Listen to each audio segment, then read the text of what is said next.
오늘 이 아침에 우리에게 주시는 하나님 말씀은 사무엘하 18장입니다. 오늘도 이 말씀을 통해서 하나님께서 우리 모두에게 은혜 주시기를 원합니다.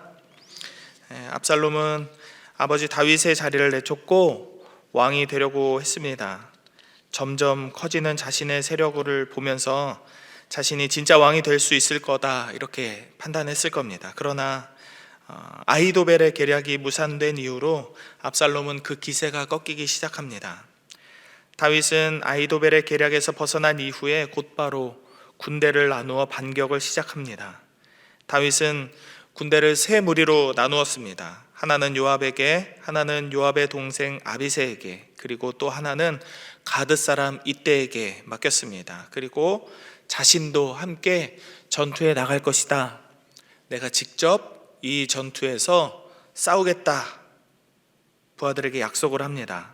그러나 부하들은 다윗이 전투에 참여하는 것을 적극적으로 말립니다. 그 이유는 압살롬의 모사가인 아히도벨의 계략이 오직 다윗 한 사람을 죽이려 하고 있다는 것을 그들 모두가 알고 있었기 때문입니다.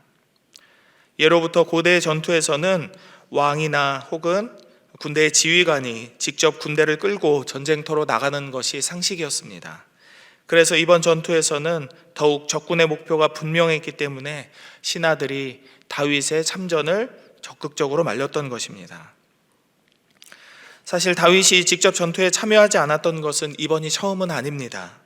사무엘하 11장에서 다윗은 암몬과 이스라엘이 전쟁을 하던 때에 전투에 참가하지 않았습니다.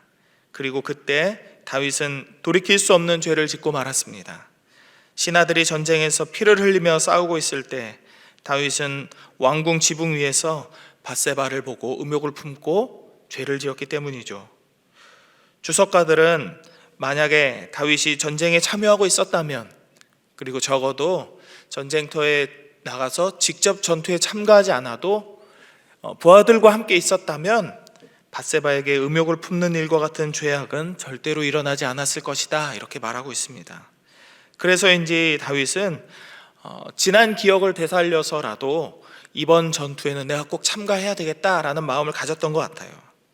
순리를 따라 자신이 직접 전투에 참가하겠다는 의지를 밝힌 것이죠. 그러나 다윗 한 명의 목숨이 병사 10,000명보다 더 귀하다, 10,000명의 죽음보다 더 귀하다라는 이 부하들의 설득에 다윗은 이번에도 전투에 참가하지 않게 되었습니다.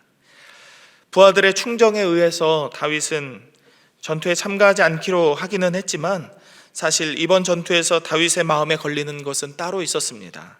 그것은 바로 전투에 참가하는 상대방의 수장이 바로 자기 아들인 압살롬이라는 사실입니다. 내가 끌고 나가는 전투에서도 내가 대장이 돼서 나가야 한다면 상대방인 압살롬의 진영에서도 압살롬이 대장으로 나올 것이 분명했기 때문이죠. 그래서 다윗은 직접 전투에 나가는 것도 마음이 불편하고 전투에 나가지 않아도 마음이 편할 수는 없는 그런 상황이었을 것이 분명합니다. 그래서 다윗은 3명의 지휘관에게 5절에 나오는 것처럼 신신당부를 합니다. 5절을 한번 보실까요? 나를 위하여 젊은 압살롬을 너그러이 대우하라. 아비인 나를 봐서 내 아들 압살롬을 너그럽게 대해달라 이렇게 부탁을 합니다. 이 부분을 공동 번역본 성경으로 제가 읽어드립니다. 압살롬은 아직 철이 없으니 자기를 보아서라도 너무 심하게 다루지는 말라고 당부하였다 이렇게 표현되어 있습니다. 우리 성경, 우리가 보는 이 개정개혁판 성경에는 젊은 압살롬이라고 되어 있는데요, 이것을 공동 번역본에서 보면은 히브리어를 이렇게 번역했어요. 압살롬은 아직 철이 없었다. 우리 아들이 아직 세상 물정 모르니까 얘들아 좀 내 아들을 부드럽게 대해달라, 한번 봐주라 라고 이렇게 당부하는 거죠. 그리고 다윗의 이 말은 모든 군대, 모든 백성들이 함께 들었다라고 기록하고 있습니다. 아마도 다윗은 할 수만 있다면 다윗 자신도 살고 아들 압살롬도 죽지 않을 수 있는 방법을 찾으려고 했을 겁니다. 그러나 다윗의 이 부탁이 얼마나 부질없는 것인지 다윗 스스로가 아마 가장 잘 알고 있었을 거예요. 다윗이 전쟁에서 죽게 되면 다윗의 군대가 무산될 것에 대해서 부하들이 걱정했던 것처럼 압살롬의 군대가 압살롬이 죽기 전까지는 절대로 와야 되지 않을 것이다 라는 사실을 다윗이 모르지 않았으니까요. 상대방이 내가 죽기를 바라는 것처럼 우리 편도 압살롬만 죽이기를 바라면서 서로 전투에 참가하는데, 내가 나가서 내가 죽는 것도 걱정이고 싸우다가 내 아들이 죽는 것도 걱정인데 어떻게 해야 할까? 다윗의 고민이 이만저만 아니었을 겁니다. 이 전투에서는 다윗이나 압살롬 둘 중에 한 사람이 죽어야 끝날 수밖에 없는 전투였기 때문이죠. 그래서일까요? 다윗의 부정어린 당부에도 불구하고 압살롬은 결국 요압의 손에 의해서 죽고 이 부질없는 전투는 끝나고 말았습니다. 우리는 오늘 이 본문에서 몇 가지 메시지를 얻게 되는데요. 첫째는 자신이 있어야 할 자리를 떠나서 본분을 잃어버리게 되면 반드시 그 대가를 치르게 된다라는 사실입니다.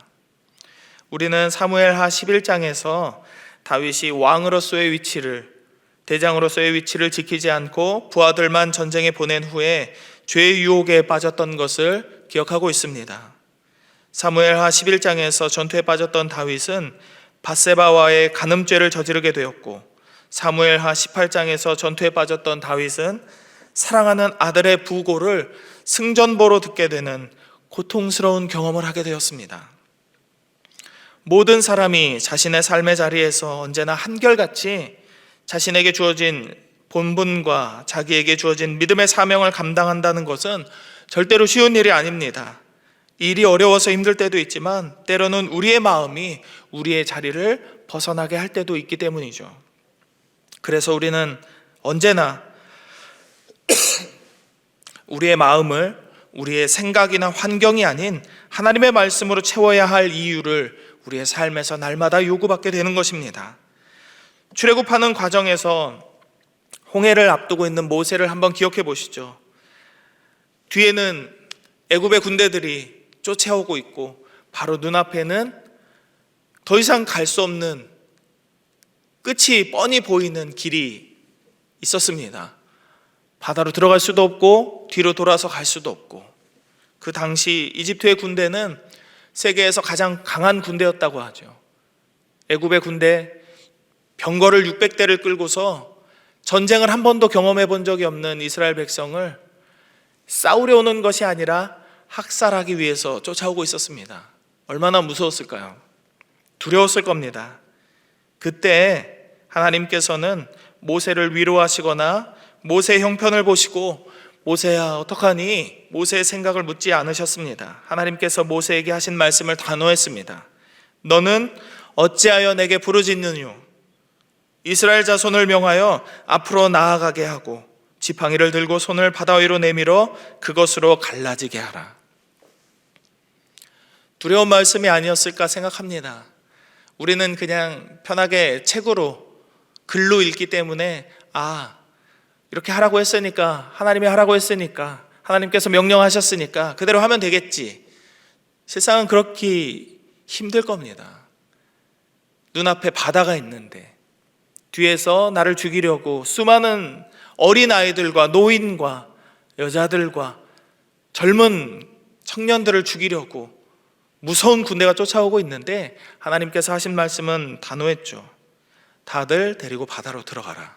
그리고 너는 손을 내밀어서 너의 지팡이로 바다를 갈라지게 하라.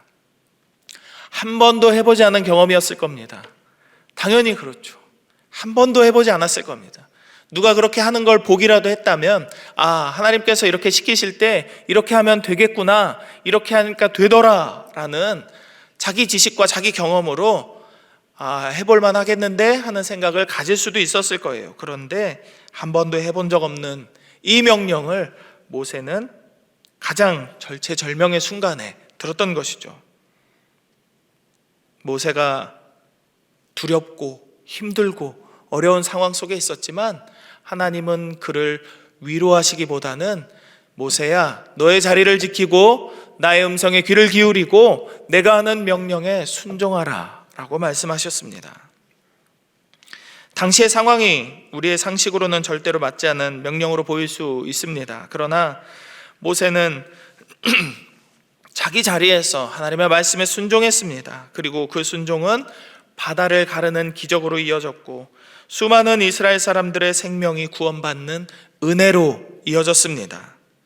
우리에게도 다윗의 경우처럼 이러지도 저러지도 못할 것 같은 난처한 순간이 분명히 찾아올 것입니다. 그러나 어느 때이든지 우리는 우리의 생각과 태도를 분명하게 해야 되겠습니다. 하나님이 그것을 원하시는지 아닌지를 하나님의 말씀으로 판단하는 것입니다. 이것을 기억하고 살아간다면 우리의 삶은 하나님의 말씀에서 벗어나지 않고 사명의 자리를 굳게 지키는 복된 삶을 살 수 있으리라 믿습니다.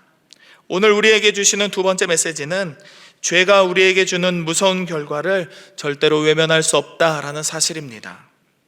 자기 행동의 결과를 볼 수 있는 사람들은 함부로 행동하지 않을 겁니다. 함부로 말하지 않을 겁니다. 함부로 판단하지도 않을 겁니다. 당연히 자기 죄의 대가에 대해서 그 무게감이나 결과의 비참함을 분명하게 알고 있는 사람이라면 함부로 죄를 짓지도 않았겠죠. 예나 지금이나 많은 사람들은 쉬운 복음을 좋아합니다. 우리가 죄를 지어도 하나님께 용서만 받으면 된다는 그런 식의 생각들입니다. 그리고 하나님께 죄를 고백하고 기도하기만 하면 내가 무슨 일을 해도 예수님의 이름으로 용서받을 수 있다는 생각으로 그렇게 살아가는 사람들이 많이 있습니다.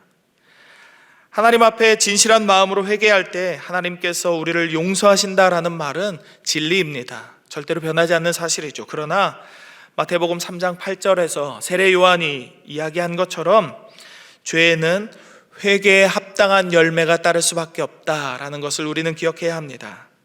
죄는 하나님께서 용서해 주시지만 그렇다고 모든 죄가 아무런 대가 없이 사라질 수는 없습니다.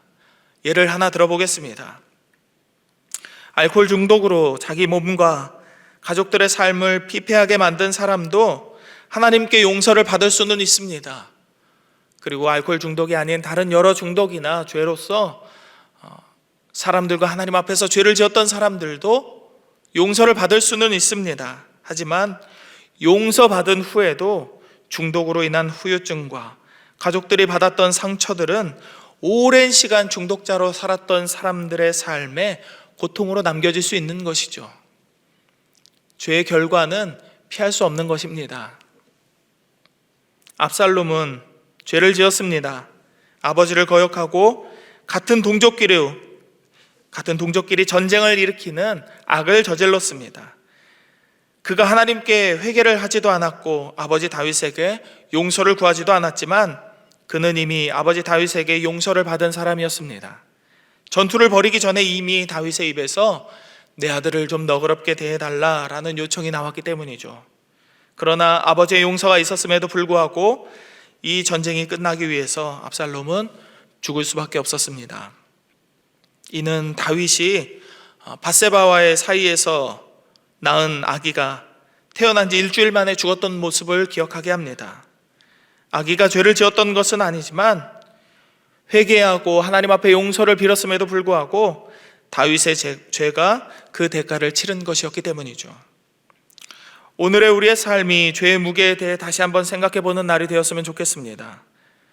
이 한 해를 마무리하는 이 시점에서 하나님, 이 한 해는 나의 삶이 이러저러했지만 내년에는 하나님의 말씀에 순종하여서 죄를 무서워하고 하나님의 말씀을 따르는 그런 삶이 되기를 소망하는 그런 이 하루가 되었으면 좋겠습니다. 그리고 하나님께서 우리에게 맡겨주신 사명의 자리를 지키는 치열한 믿음의 싸움에 대해서도 다시 한번 우리의 마음을 다잡고 하나님, 다가오는 내년에는 나의 삶이 더욱더 이 치열한 믿음의 자리에서, 이 싸움터에서 벗어나지 않고 이 자리를 지킬 수 있는 믿음의 사람이 되기를 원합니다. 다짐하는 그런 하루가 되었으면 좋겠습니다. 분명히 하나님께서는 우리의 연약함을 아시기 때문에 우리의 간구를 들으시고 믿음을 지키려는 우리의 소망에 힘과 능력을 더하여 주실 것입니다. 이 믿음으로 오늘도 승리의 삶을 살아가는 제일의 가족들이 되기를 주의 이름으로 축복합니다. 우리 함께 몇 가지 기도 제목으로 기도를 하겠습니다. 먼저는 우리 각자에게 맡겨진 사명의 자리를 지킬 수 있는 힘을 주시고 죄에서 떠나 거룩한 삶을 살기를 소망하는 우리의 인생이 되도록 기도하십시다. 그리고 그 삶을 살아가는데 필요한 힘과 능력 주옵소서 기도하시면 되겠습니다. 그리고 다음으로는 2022년의 남은 날을 은혜 안에서 잘 마무리하고 내년을 잘 준비할 수 있도록 내일의 거룩한 주일 예배를 위해서 기도하는 마음으로 준비하고 복된 예배를 드릴 수 있도록 기도하십시다. 그리고 마지막으로는 담임 목사님의 영육간의 강건함을 위해서 놓고 다 함께 기도하도록 하겠습니다. 함께 기도합니다. 하나님, 우리에게 맡겨진 삶의 자리에서 하나님께서 우리에게 맡겨주신 사명들을 감당할 수 있는 우리 모두가 되기를 원합니다. 힘들고 어려운 순간들이 찾아온다 할지라도, 이러지도 저러지도 못하는 두려움의 순간이 우리를 어렵게 한다 할지라도 우리의 마음의 기준이 항상 하나님의 말씀에 있어서 우리가 흔들리지 않는, 좌로나 우로나 치우치지 않는 믿음의 삶을 살아갈 수 있게 하여 주옵소서. 하나님, 우리가 넘어지고 고통스러운 상황에 처한다 할지라도 다시 일어설 수 있는 믿음과 힘과 용기를 아버지 허락하여 주실 줄로 믿사오니 주의 성령으로 우리를 충만하게 하시고 하나님의 말씀이 바라시는 것, 하나님의 눈이 바라보고 있는 것을 우리도 바라보고 따라가게 하여 주옵소서. 구름기둥과 불기둥으로 인도하시는 이제껏 그렇게 인도하셨던 하나님의 은혜를 바라보면서 내년 한 해에도 하나님께서 우리를 그렇게 인도하실 것에 대해서 믿음과 기쁨과 감사로 기대하며 살아가는 우리 모두의 삶이 되게 하여 주시옵소서. 하나님, 내일은 거룩한 주일입니다. 예배를 기대하며 하나님께서 부어주실 은혜를 소망하는 마음으로 내일을 기대하고 준비하게 하시고 내일의 예배가 하나님 앞에 거룩하게 드리는 복된 예배 되게 하여 주시옵소서. 하나님, 우리 담임 목사님을 기억하여 주시어서 영육간의 강건함을 허락하시고 올해 하나님께서 은혜 주시어서 이 교회와 이 지역에 하나님의 말씀의 통로, 복의 통로로 세워주셨던 것처럼 내년 한 해에도 더욱더 하나님의 사람으로 담임 목사님의 말씀을 통하여서 많은 사람이 은혜를 누리는 하나님의 통로로 담임 목사님이 서게 하여 주시옵소서. 하나님, 우리 제1의 모든 성도들이 하나님 은혜 안에서 살아갈 수 있는 이 하루가 되기를 간절히 소망합니다. 주여, 은혜 내려 주시옵소서. 하나님, 오늘도 우리의 삶을 하나님 앞에 드립니다. 하나님께서 우리의 삶을 인도하여 주시고 이끌어 주시옵소서. 우리가 믿음의 치열한 싸움터에서 벗어나지 않는 용기 있는 자 되게 하시고 언제 어디서나 하나님의 음성에 순종할 수 있는 믿음의 사람 되게 하여 주시옵소서. 우리에게 맡겨주신 사명의 자리를 지킬 수 있는 신실하고 충성된 사람들 되게 하여 주시옵소서. 하나님의 말씀에 따르지 않고 죄를 범하는 자 되지 않게 하시고 오직 주의 진리에 따라서 하루하루 살아가며 하나님께서 맡겨주신 모든 사명에 충실한 믿음의 삶을 살아갈 때 우리의 마음의 소원들도 하나님께서 이루어 주실 줄로 믿사오니 주여 은혜를 더하여 주옵소서. 우리가 오늘 기도하는 모든 기도의 제목들 가운데에도 하나님께서 응답하시고 특별히 우리 가운데 육신의 질병으로 어려워하는 고통받는 자들을 하나님 기억하여 주시어서 저들의 육신과 마음이 회복되는 이 하루 되게 하여 주옵소서.